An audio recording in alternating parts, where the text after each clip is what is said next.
하나의 코리아가 될 것인가, 두 개의 코리아로 남을 것인가. 급변하는 국제정세 속에 지구상에서 가장 위험한 화약고로 불리는 한반도를 지배해온 냉전 시대의 프레임이 깨지고 있습니다.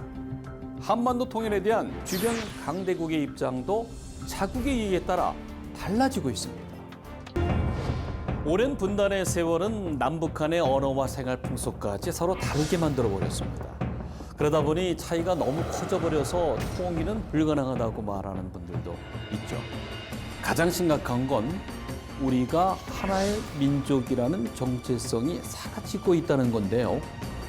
북한은 전체주의적인 통치와 유물론적인 이데올로기가, 남한은 물질 만능주의가 민족의 정체성을 훼손시키고 있습니다.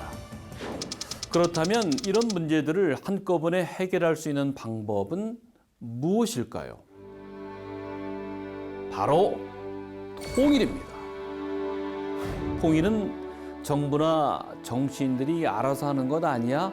이렇게 생각하는 분들도 있을 텐데요. 통일 환경을 만들고 변화를 주도하는 것은 남과 북 주민, 해외 동포, 우리 민족 모두여야 하지 않을까요? 그래야 정권마다 바뀌는 통일 정책과 국내의 분열을 극복하고 모두가 동의할 만한 통일을 이끌어낼 수 있을 테니까요.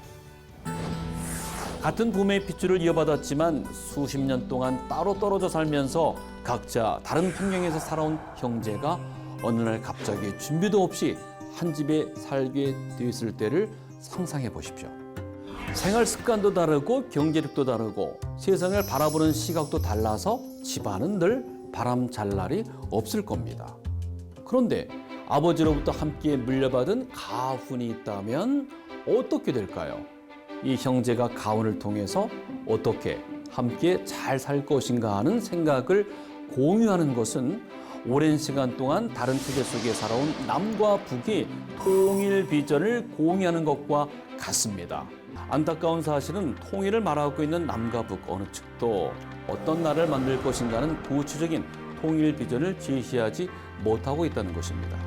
그렇다면 통일 국가 건설을 위해서 우리에겐 어떤 비전이 필요할까요?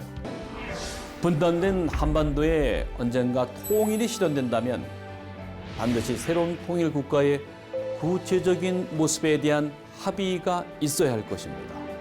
통일 국가의 비전에 대한 남북 주민 모두의 공감대, 가슴속에 품고 뜨겁게 하나가 되는 꿈과 열망이 있어야 할 것입니다.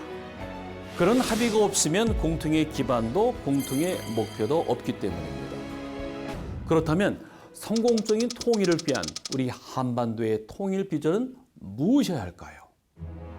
백범 김구 선생은 나의 소원에서 이렇게 말씀하셨습니다.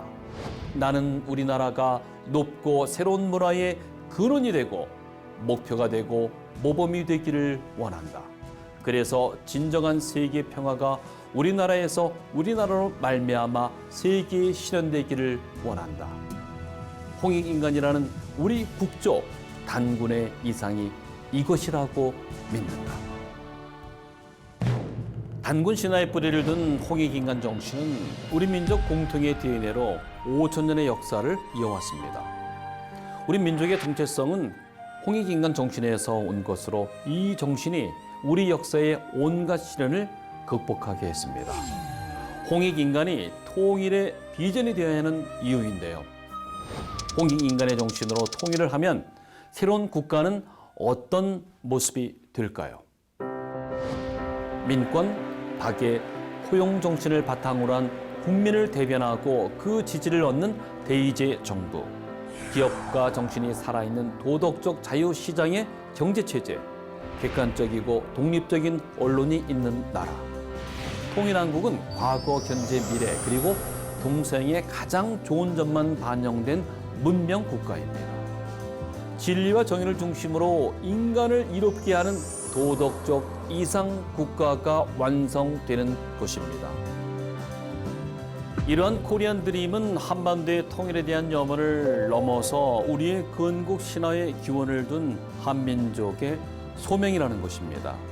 이 소명은 홍익인간이라는 비전의 실현이고 우리 역사 속에서 살아 숨쉬고 있습니다. 도덕적인 이상이 실현되는 부유하고 강한 나라. 통일한국은 한반도를 넘어 동북아 그리고 인류의 미래를 바꾸게 될 것입니다.